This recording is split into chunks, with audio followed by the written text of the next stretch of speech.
Hi friends, இன்றைக்கி நம்ம இரத்த சோகையை குணப்படுத்துவதற்குரிய தகவலும் அடுத்தால தயிர் சாதமும் எப்படி செய்யணும் அப்படிங்கிறதையும் பார்ப்போம். தயிர் சாதம் செய்வதற்கு தேவையான பொருட்கள்: பூடு 4-5 பூடு நச்சு வச்சுருக்கேன். தாளிதத்துக்கு 2 வத்தல், கொஞ்சம் இஞ்சி பொடிசு பொடிசாக கட் பண்ணி வச்சுருக்கேன். ஒரு 3 மிளகாய் பொடிசு பொடிசாக கட் பண்ணியிருக்கேன். தாளிதத்துக்கு கருவேப்பிலை, கடுகு, புளிப்பில்லாத தயிர் எடுத்திருக்கேன், பெருங்காய பொடி, மல்லி இலை பொடிசாக கட் பண்ணி வச்சுருக்கேன், உப்பு, சாதம் கொஞ்சம் எடுத்து நல்லா குழைவாக வடிச்சிருக்கேன். அடுத்து அதே போல் சாதத்தில் உப்பும் போட்டிருக்கேன். நம்ம தயிர் சாதம் கிண்டும் போது தேவையான அளவு உப்பு சேர்த்துக்கிடுவோம். இப்போ எப்படி செய்யணும் தயிர் சாதம் அப்படின்னு பார்ப்போம். இப்போ அடுப்பை பற்ற வச்சு பாத்திரத்தை அடுப்பில் வச்சுக்கிடுவோம்.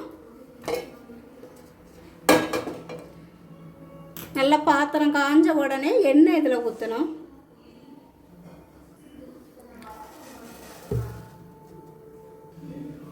இப்போ ஒரு 4 ஸ்பூன் அளவு தேங்காய் ஊற்றிருக்கேன். இந்த எண்ணெய் காயட்டும். இப்போ எண்ணெய் காஞ்சிட்டு 1 ஸ்பூன் கடுகு,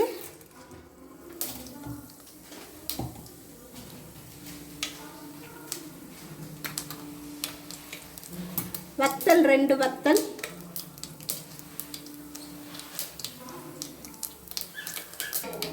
நச்சு வச்சிருக்க பூடு,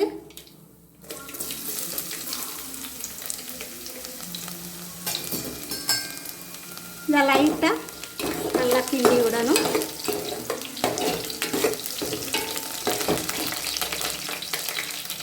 இப்போ இஞ்சியையும் போட்டுருவோம்.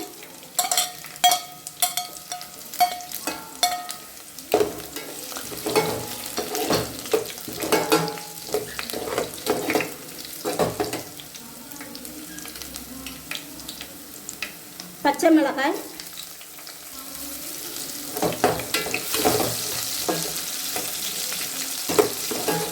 நம்மளுக்கு ரத்தத்தில் ஹீமோகுளோபின் அளவு குறையும் போது தான் இரத்த சோகை ஏற்படுது. அப்போது ஹீமோகுளோபின் அளவு நம்ம அதிகப்படுத்தணும் அப்படின்னா இரும்பு சத்துள்ள பொருட்கள் நம்ம சாப்பிடணும். இப்போ தாளிதத்துக்கு கருவேப்பிலை போட்டுருவோம்.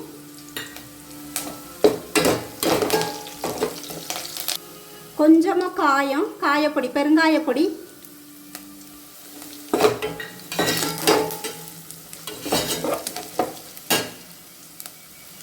இப்போ தயிர் இதில் சேர்த்துக்கிடணும்.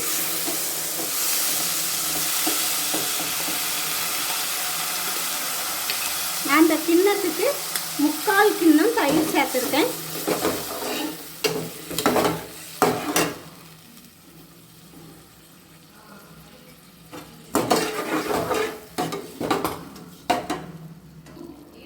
சாதத்துலேயும் உப்பு சேர்த்துருக்கிறதுனால இப்போ 1 ஸ்பூன் இந்த தயிருக்கு உப்பு சேர்க்கேன்.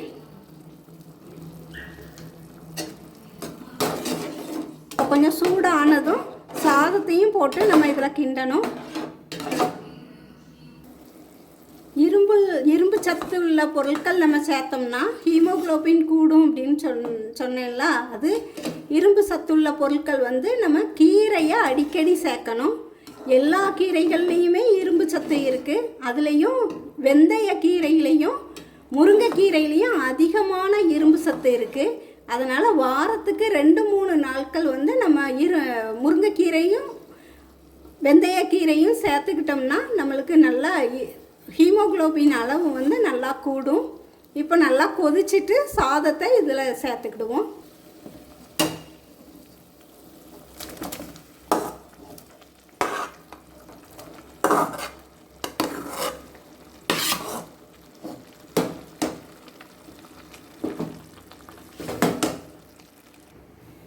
இந்த தயிரில் உள்ள தண்ணி லைட்டாக வற்றணும். நல்லா கம்ப்ளீட்டாக வற்றக்கூடாது. கொஞ்சம் தளதளன்னு தான் இருக்கணும்.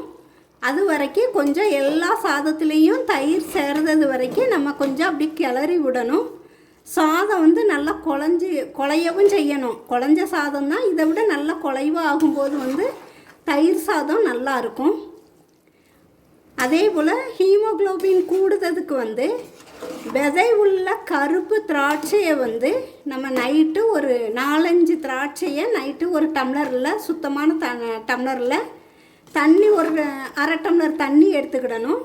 அதை இந்த திராட்சை பழம் கிஸ்மிஸ் இருக்குதுல்ல, அதை நல்லா கழுவிட்டு ஊற போடணும். கருப்பு விதை உள்ள கிஸ்மிஸை எடுத்து கழுவிட்டு ஊற போட்டுக்கிடணும்.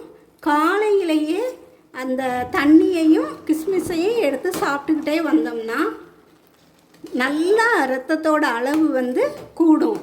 அதனாலையும் நல்லா இரத்த சோகை வந்து நல்லா குணமாகும் இப்படி சாப்பிட்டுட்டு வரும்போது.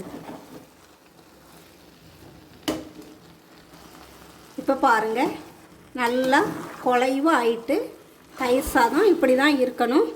இப்போ இதில் மல்லி இலையை சேர்த்துக்கிடணும்.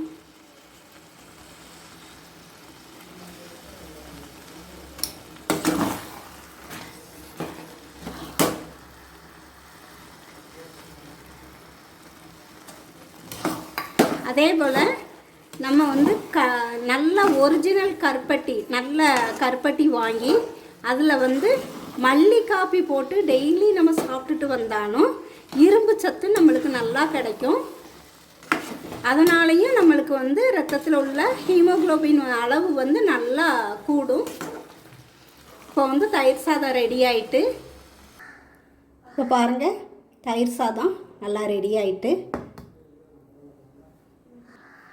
பாருங்கள், நல்லா தளதளன்ட்டு இருக்குது. இப்படி தான் இருக்கணும். இப்படி இருந்தால் தான் தயிர் சாதம் சாப்பிட நல்லாயிருக்கும். அதே போல் ஹீமோக்ளோபின் அதிகப்படுத்துறதுக்கு வந்து கடைகளில் வந்து அத்திப்பழம் கிடைக்கும், உலர்ந்த அத்திப்பழம் கிடைக்கும். இதை வந்து டெய்லி படுக்கும்போது ஒவ்வொரு அத்திப்பழம் ஒவ்வொரு பீஸ் சாப்பிட்டுட்டே வந்தோன்னாலும் நம்மளுக்கு வந்து இரத்த சோகை வந்து நல்லா குணமாகும். இன்றைய தகவலும் உங்களுக்கு பயனுள்ளதாக இருக்கும்னு நம்புதேன். அதே போல் நம்ம சேனலை லைக் பண்ணுங்கள், சப்ஸ்கிரைப் பண்ணுங்கள், ஷேர் பண்ணுங்கள்.